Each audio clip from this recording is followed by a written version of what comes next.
Hello guys, welcome to the channel of Career Quest. तो आज के इस इंडियन एक्सप्रेस के एनालिसिस में आई वेलकम यू ऑल। तो आज की जो इम्पोर्टेंट न्यूज़ है वो हम डिस्कस करते हैं, और उसमें से जो सबसे पहली न्यूज़ है वो ये है कि आरबीआई की एक रिपोर्ट आई है जिसमें उन्होंने कहा है कि हम अपने कंट्री के अगर फॉरेन एक्सचेंज रिजर्व्स जो हैं वो इक्विटीज़ में अगर इन्वेस्ट करते हैं तो वो हमें ज़्यादा बेटर रिटर्न्स जो हैं दे सकते हैं। तो ये क्या चीज़ है और आरबीआई का इससे क्या कहना है? देखिए, आरबीआई ने ऐसा कुछ किया नहीं है। ये आरबीआई की रिपोर्ट में जस्ट एक प्रपोजल दिया गया है। आरबीआई की तरफ से ये प्रपोजल आया है क्योंकि आरबीआई ने अपनी रिपोर्ट में ऐसा कहा है। तो ये है क्या? तो देखो, आपको सबको पता है कि हमारे जो फॉरेन एक्सचेंज रिजर्व्स हैं वो आरबीआई ही मेंटेन करके रखता है, और आरबीआई जो हमारे फॉरेन एक्सचेंज रिजर्व्स हैं वो डिफरेंट डिफरेंट फॉर्म्स में मेंटेन करके रखता है। जैसे कुछ जो है फॉरेन करेंसी एसेट्स के अंदर मेंटेन करके रखता है, जिसमें डॉलर्स, यूरोज़, येन, रेनमिनबी और पाउंड्स जो हैं उसमें मेंटेन किया जाता है। इसके अलावा गोल्ड की फॉर्म में मेंटेन किया जाता है, गवर्नमेंट सिक्योरिटीज़ की फॉर्म में मेंटेन किया जाता है, या सीधे सीधे कमर्शियल डिपॉजिट्स होते हैं इंटरनेशनल बैंक्स के अंदर आरबीआई के। तो इन सब के साथ जो है बेसिकली इन सब का पर्पस क्या है कि ये जो सारा का सारा पैसा है, इसका इतना सारा पैसा कैश में तो होल्ड कर नहीं सकते हैं। तो इनको जो है डिफरेंट डिफरेंट फॉर्म्स में आप होल्ड करके रखिए, और जिस फॉर्म में होल्ड करके रख रहे हैं वो फॉर्म जो है काफ़ी सिक्योर और रिलायबल होनी चाहिए, ताकि वक्त आने पे इस हाई लिक्विडिटी को हम इमीडिएटली यूज़ कर सके। ऐसा ना हो कि आपने कहीं पे ये पैसा ब्लॉक कर दिया, जैसे कि एक फॉर एग्जांपल होता नहीं है, जस्ट एग्जांपल दे रहा हूँ, कि एफडी में इन्वेस्ट कर दिया तो एफडी जो है वो ब्लॉक हो जाती है। कितने साल के बाद ही आप जो है उसे खोल सकते हैं। तो आज के टाइम में तो आप एफडी कभी भी तोड़वा सकते हैं, लेकिन पुराना टाइम में कुछ पर्टिकुलर एफडीज ऐसी होती थी जो एक minimum amount period of time के लिए आपको ब्लॉक करके रखनी पड़ती थी, उसके बाद ही आपको बेनिफिट मिलता था। ठीक है, तो इस चीज़ को अवॉइड करने के लिए लिक्विड एसेट्स में जो है जहाँ तक पॉसिबल हो सके, और सेफ एसेट्स में जितने ज़्यादा पॉसिबल हो सके, आरबीआई मेंटेन करके रखती है। तो अब आरबीआई ने कहा है कि ये जो पैसा है हमें जितना रिटर्न दे रहा है उससे कहीं ज़्यादा रिटर्न जो है हमें इक्विटी मार्केट्स में से मिल सकता है। इक्विटी मार्केट यानी सीधे सीधे लेमन टर्म में कहूँ तो शेयर मार्केट में। तो क्या ये इंडिया की शेयर मार्केट में जो है पैसा इन्वेस्ट करेंगे? नहीं, उससे फिर हमें फॉरेन एक्सचेंज नहीं मिलेगी अगर इंडिया में ही ये इन्वेस्ट किया जाता है। तो आरबीआई का प्रपोजल ये है कि क्यों ना हम advanced countries, developed countries, economically strong countries की मार्केट में ये पैसा इन्वेस्ट करें। सारा का सारा नहीं, थोड़ा सा एक इनिशियली एक्सपेरिमेंट के तौर पे जो है इन्वेस्ट करके देखते हैं कि कितना रिजल्ट हमें रिटर्न आ रहा है। क्योंकि आरबीआई ने एक स्टडी की थी जिसमें उन्होंने कहा कि अगर हम S&P 500 जो कि यूएस का एक इंडेक्स है, ठीक है, जैसे हमारा सेंसेक्स है वैसे ही S&P 500 है। इसके अलावा और भी हैं यूएस के, जैसे नैस्डैक है, डाउ जोन्स है। सो देर आर मल्टीपल, बट अगर आरबीआई ने कहा है कि अगर हम S&P 500 में इन्वेस्ट करते हैं तो उसका डिफरेंट डिफरेंट न्योर्स का जो यील्ड है, या आप कह सकते हैं आरओआई है, रिटर्न ऑफ इन्वेस्टमेंट है, वो काफ़ी अच्छा है। जैसे 5 ईयर के लिए 13% आरओआई है, और आप ऐसे लगा लीजिए कि 5 साल के लिए आपने जो पैसा रखा है उसमें आपको 13% इंटरेस्ट मिल रहा है। लेमन टर्म्स में अगर मैं बात करूं तो 13% इंटरेस्ट जो है, कोई भी जो जिसको थोड़ी बहुत भी जानकारी होगी बैंकिंग सेक्टर की वो ये अच्छे से समझ जाएगा कि 13% जो है काफ़ी अच्छा इंटरेस्ट रेट होता है। ठीक है, अगर 5 साल के लिए रखते हैं, 10 साल के लिए इंटरेस्ट रेट 11% मिलता है आपको। तो ऐसे so on and so fourth. तो 30 ईयर्स के लिए अगर आप देखें तो 8.5% इंटरेस्ट रेट है जो S&P 500 से हमें मिल रहा है, आरओआई जो है वो मिल रहा है। तो आरबीआई ने कहा है कि हम ये एक्सपेरिमेंट करके देख सकते हैं कि हम अपनी फॉरेन एक्सचेंज का छोटा सा हिस्सा इन्वेस्ट कर दें इन मार्केट्स में, ताकि हमें एक अच्छा जो है रिटर्न मिल सके और हम इस पैसे से ज़्यादा और पैसा बना सकें। लेकिन ये रिस्की है, इसीलिए जो है अभी तक ये सिर्फ प्रपोजल ही है। इसे इम्प्लीमेंट किया जाएगा कि नहीं वो टाइम के साथ ही हमें पता लगेगा। बहरहाल यहाँ से स्टैटिक इन्फॉर्मेशन क्या क्या निकलती है। तो पहली बात तो आरबीआई के गवर्नर साहब आपको पता ही होगा कि कौन है, मिस्टर शक्तिकांता दास हैं। उसके बाद आरबीआई के पास अब तक कितना फॉरेन करेंसी एसेट है, तो आप याद रखिएगा 639.51 बिलियन डॉलर्स का एसेट है अक्टूबर 8 2021। ऑल दो किसी एग्जाम में नहीं पूछा जाएगा क्योंकि ये बहुत ही वेरिएबल रहता है, लेकिन ये इसलिए न्यूज़ में चल रहा है क्योंकि ये आज तक का, इंडिया के आज़ादी के बाद से आज तक का सबसे हाईएस्ट फॉरेन एक्सचेंज रिजर्व है। तो आरबीआई कैसे मेंटेन कर के रखी है, जैसे मैंने अभी आपको बताया कि जो टोटल हमारा फॉरेन करेंसी एसेट है उसको कैसे मेंटेन किया जाता है, तो आप यहाँ पे दे सकते हैं कि 536.69 बिलियन डॉलर जो है वो फॉरेन करेंसी एसेट्स है। उसके बाद 359.88 बिलियन डॉलर्स जो है वो इन्वेस्ट किया जाता है सिक्योरिटीज़ में, जैसे यूएस की गवर्नमेंट के बॉन्ड्स खरीद लिए या और किसी अच्छे सोवरन बॉन्ड्स जो हैं खरीद लिए, जो गवर्नमेंट सिक्योरिटीज़ खरीद ली, ताकि क्योंकि वो सिक्योर भी होती हैं और वो इमीडिएटली लिक्विडिटी में भी कन्वर्ट की जा सकती हैं। 153.39 बिलियन डॉलर्स जो है वो डिपॉजिट किया गया है दूसरे सेंट्रल बैंक्स के साथ, जैसे आरबीआई ने अपना पैसा जो है यूरोपियन सेंट्रल बैंक के साथ थोड़ा सा सबमिट करवा दिया, थोड़ा सा यूएस के फेडरल रिजर्व के साथ सबमिट करवा दिया, ऐसा ही थोड़ा सा यूके के सेंट्रल बैंक के साथ करवा दिया डिपॉजिट। ठीक है, तो उसके अलावा जो बैलेंस बचता है वो कमर्शियल जो डिपॉजिट्स होते हैं जैसे सिंपल सेविंग्स अकाउंट्स, तो वो कमर्शियल बैंक्स और जो ओवरसीज़ बैंक्स हैं उनके साथ जो है आरबीआई ये मेंटेन करके रखती है। तो this was something that RBI has proposed, और आरबीआई ने कहा है कि हम इनिशियली जो है सेफ खेलने के लिए G10 और G7 कंट्रीज़ के अंदर जो है ये पैसा इन्वेस्ट कर सकते हैं, क्योंकि इनकी जो मार्केट है वो काफ़ी अच्छी है, ब्रॉड है, और इनके जो बॉन्ड्स हैं वो काफ़ी सिक्योर हैं। ठीक है, चलिए तो अब नेक्स्ट न्यूज़ पे चलते हैं हम।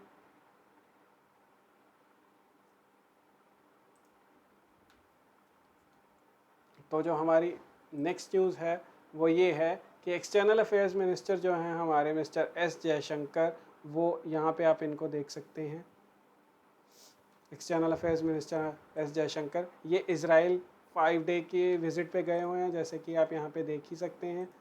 ठीक है, तो 5 डे की विज़िट पे यहाँ ये इन्होंने मीटिंग की है किसके साथ, इंडिया की एयरफोर्स की कंटिंजेंट के साथ, जो कि ये रहे हमारे external affairs minister mister S Jaishankar, और ये हमारी इंडिया की एयरफोर्स की कंटिंजेंट है जो ये सारी की सारी आप देख पा रहे हैं यहाँ पे। ठीक है, इन्होंने मीटिंग की है इनके साथ, क्योंकि और ये यहाँ पे पार्ट ले रहे थे एक्सरसाइज ब्लू फ्लैग में। ब्लू फ्लैग एक्सरसाइज जो है वो इज़राइल कंडक्ट कराता है और ये एक मल्टीलैटरल एक्सरसाइज है। तो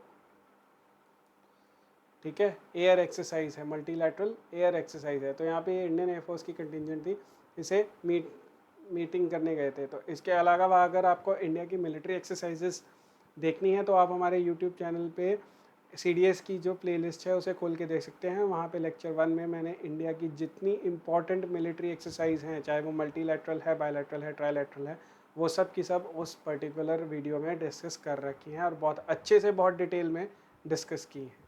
ठीक है, let's move on to the next news.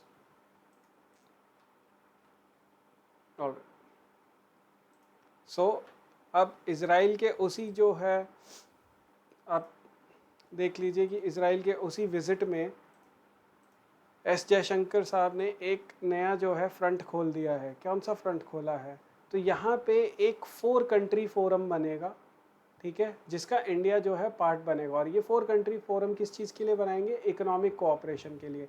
अब ये अपने आप में न्यूज़ खास क्यों है, क्योंकि इससे जो है जैसे एक क्वाड है ना, इंडिया, यूएस, जब ऑस्ट्रेलिया और जापान का, वो इंडो पैसिफिक का क्वाड कहा जा रहा है और इसे वेस्ट एशिया का क्वाड कहा जा रहा है। तो इस क्वाड में कौन कौन है, इंडिया, यूनाइटेड स्टेट्स, इज़राइल और यूएई। जैसे अभी आप जानते हैं कि यूएई और इज़राइल ने और उनके साथ साथ बहरीन ने और यूएसए ने, इन 4 कंट्रीज़ ने मिलके जो है एक अकॉर्ड साइन किया था पिछले साल सितंबर 2020 में, डोनाल्ड ट्रंप जब यूएस के प्रेसिडेंट थे तो उनकी प्रेसिडेंटशिप के अंडर, और इस अकॉर्ड का नाम था अब्राहम अकॉर्ड। Abraham accord. तो ये जो अकॉर्ड साइन किया था, इसके अंडर इज़राइल ने जो है अपनी जो फुल फ्लेज डिप्लोमेटिक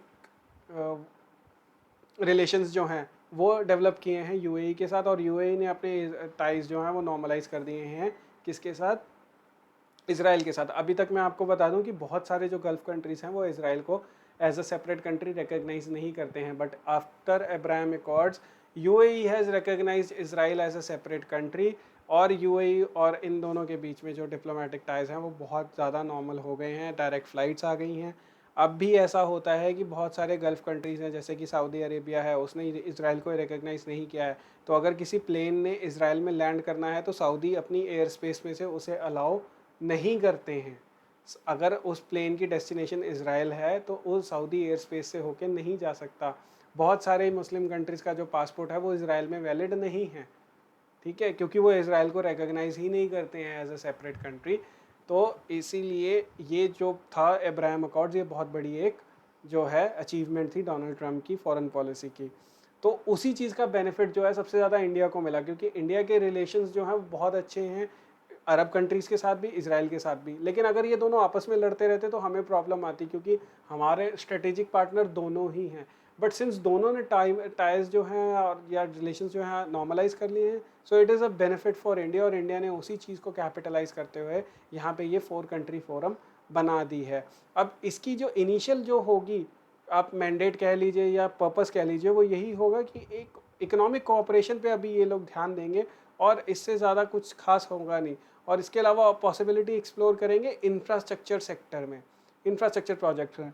जैसे कि आप देख सकते हैं कि चाइना का जो बेल्ट रोड इनिशिएटिव है वो काफ़ी ज़्यादा जो है छोटे छोटे कंट्रीज़ को डेट ट्रैप में ले रहा है। तो उन डेट ट्रैप की वजह से जो है ये छोटे कंट्रीज़ इस चाइना के अंडर जाते जा रहे हैं। तो उसी चीज़ को काउंटर करने के लिए आप यहाँ देख सकते हैं कि ये इंफ्रास्ट्रक्चर प्रोजेक्ट्स जो हैं ये किए जाएंगे, specially in the field of transportation, technology, maritime security and economics and trade. तो एस जयशंकर साहब, जैसे मैंने आपको बताया, हमारे फॉरेन मिनिस्टर, वो 5 दिन की इजराइल विजिट पे हैं। तो वहाँ पे ही ये सब डेवलपमेंट्स जो हैं हो रही हैं। तो अब क्वेश्चन ये आ सकता है कि ये 4 कंट्रीज़ की बात की गई है, तो इंडिया के फॉरेन मिनिस्टर की तो बात हो गई है, बाकी 3 कंट्रीज़ के फॉरेन मिनिस्टर कौन कौन हैं? तो मैं आपको बता दूं, इसराइल के फॉरेन मिनिस्टर हैं यायर लेपिड, ठीक है, और यूएस के फॉरेन मिनिस्टर, जबकि जिनकी जो डेजिग्नेशन है वो सेक्रेटरी ऑफ द स्टेट की होती है, वो हैं एंटनी ब्लिंकन, ठीक है। उसके बाद यूएई के फॉरेन मिनिस्टर हैं शेख अब्दुल्ला बिन जायद अल नायान, ठीक है। तो ये 4 फॉरेन मिनिस्टर्स की जो है मीटिंग हुई थी, जिसमें से इजराइल और इंडिया वाले जो थे वो फेस टू फेस प्रेजेंट थे, और बाकी दोनों जो हैं उन्होंने ये प्लेटफॉर्म को वर्चुअली ज्वाइन किया था। तो अब आप आने वाले टाइम में देख सकते हैं कि बहुत एक्साइटिंग जो है ये नई पार्टनरशिप निकल के आ रही है। वैसे भी इजराइल ने कहा ही था पिछली एक रिसेंट उसमें कन्वर्सेशन में, कि इजराइल के फॉरेन मिनिस्टर ने, कि अगर इजराइल का टेक्नोलॉजी, इंडिया का टैलेंट और यूएई की कैपिटल अगर कंबाइन कर दी जाए, और उसमें यूएस का जो है स्ट्रेटेजिक, वो जो उनकी एक स्ट्रेटेजिक रीच है और स्ट्रेटेजिक एडवांटेज है वो भी ऐड कर दी जाए, तो ये जो पार्टनरशिप है, ये पार्टनरशिप पूरे वर्ल्ड को डोमिनेट कर सकती है, या आप ये लगा लीजिए बहुत पूरे वर्ल्ड को चेंज करने का जो है पोटेंशियल रखती है। ऑलराइट, चलिए let's move on to the next news. तो गवर्नमेंट एक्शन प्लान, तो आपने यहाँ पे देखा होगा कि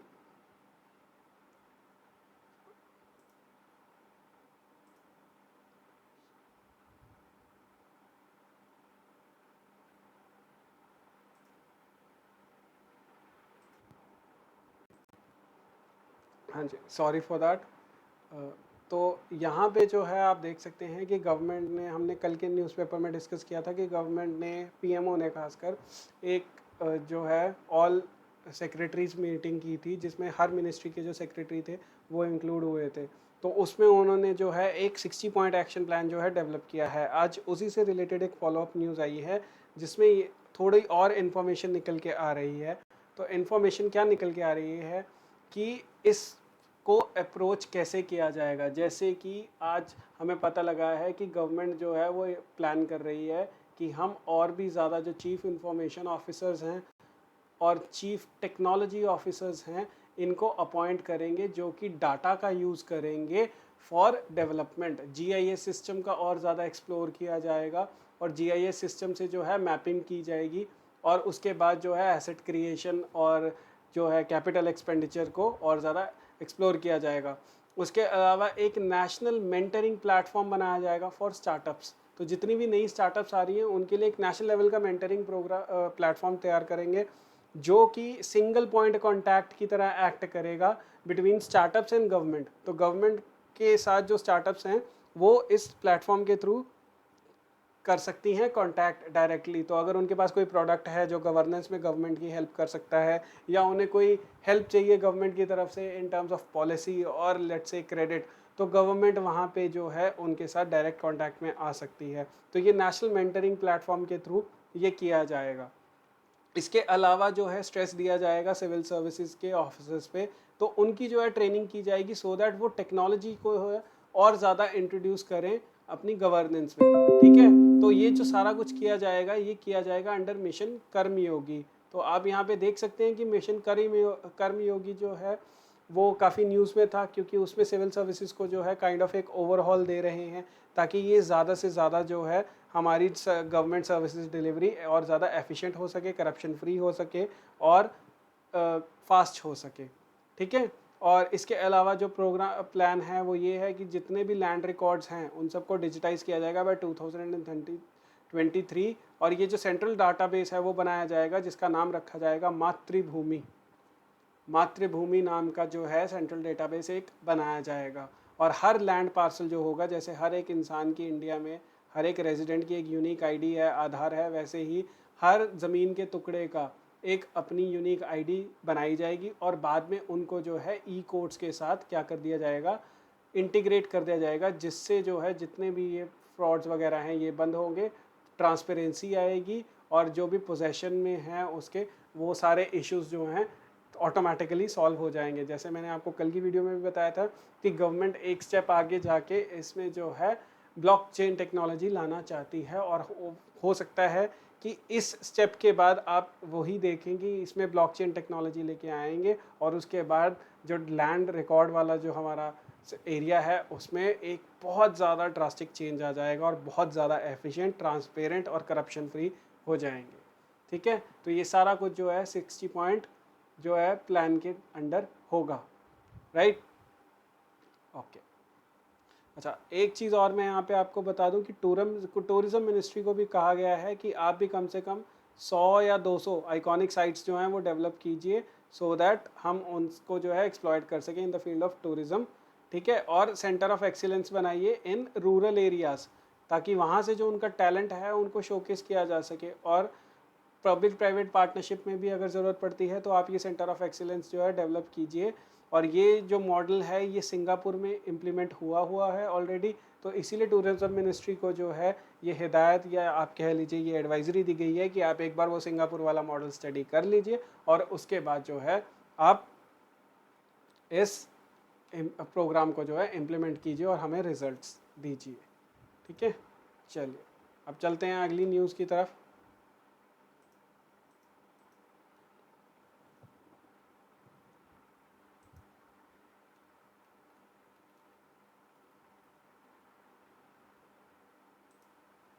तो